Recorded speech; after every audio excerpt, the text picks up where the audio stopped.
If you've ever wanted to integrate 3D into a website, your knee-jerk reaction is probably one of, this is going to be a pain in the ass. But that isn't the case anymore. In fact, this here is the project you're going to learn how to create in this super quick, super simple tutorial. Now, we're going to be using Spline, which is a robust, freemium, web-based app for creating all sorts of cool shit in 3D. So here's the stack for this particular project. Spline, vanilla JavaScript, split text, and GSAP, or the Green Sock animation platform. So let's rock. Now, after creating a new Spline project, go ahead and delete that starting plane. Then, because this is a physics-based project with things interacting with each other, enable physics on the right property inspector. Now, next up, we want to add a cube, a big old beefy cube, like an ice cube on steroids. Then, switch to the isometric perspective. It's like a normal perspective, except you've tripped on acid and things just don't look quite right.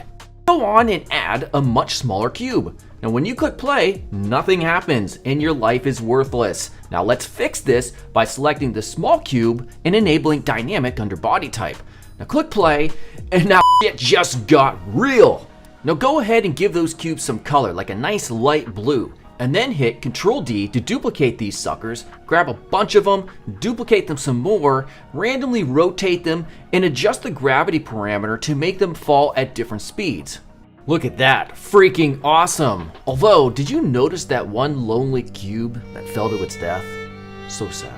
Next up, let's add a couple point lights and situate them so that our big cube just looks cooler. Now, we're ready to hit export, after which we copy the URL like so. Now it's time for some good old-fashioned barbecue sauce like my grandpa. What? I mean HTML and CSS. So let's paste that URL in, but in order to get this sucker full screen, we need to add a couple of CSS rule sets to ensure that it's all big and beefy right in our faces. Notice that damn black background? Go back to Spline, click export, and disable the background field. Damn it, because I forgot that part. There we go. Now, let's add a headline and a subheadline and style them up. Now note, in order to hide the type initially, we're going to use clip path here. Now after this, we're going to import both split type and GSAP via CDN. Now split type literally splits the type up into their own HTML elements with their own classes so that we can animate individual characters later on with GSAP. Now, all we need to define is a timeline with GSAP and then use the from method to animate each character on the y-axis.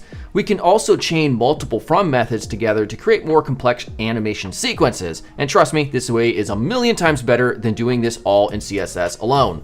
Now, to make this stuff even cooler, go back to Spline, select the big cube, and add a state. Now, states just allow you to do cool interactive stuff. With a new state selected, move the cube down and out of view. After that, we can add a transition event where after a 3.5 second delay, we'll make a transition from the base state to the new state. Now hit export. And here's the moment we've all been waiting for the last 3 minutes and 12 seconds. Ain't she a beaut? I think so. Now, if you like this new style of video tutorial, which took me for freaking ever, subscribe up and let me know your thoughts in the comment. Goodbye.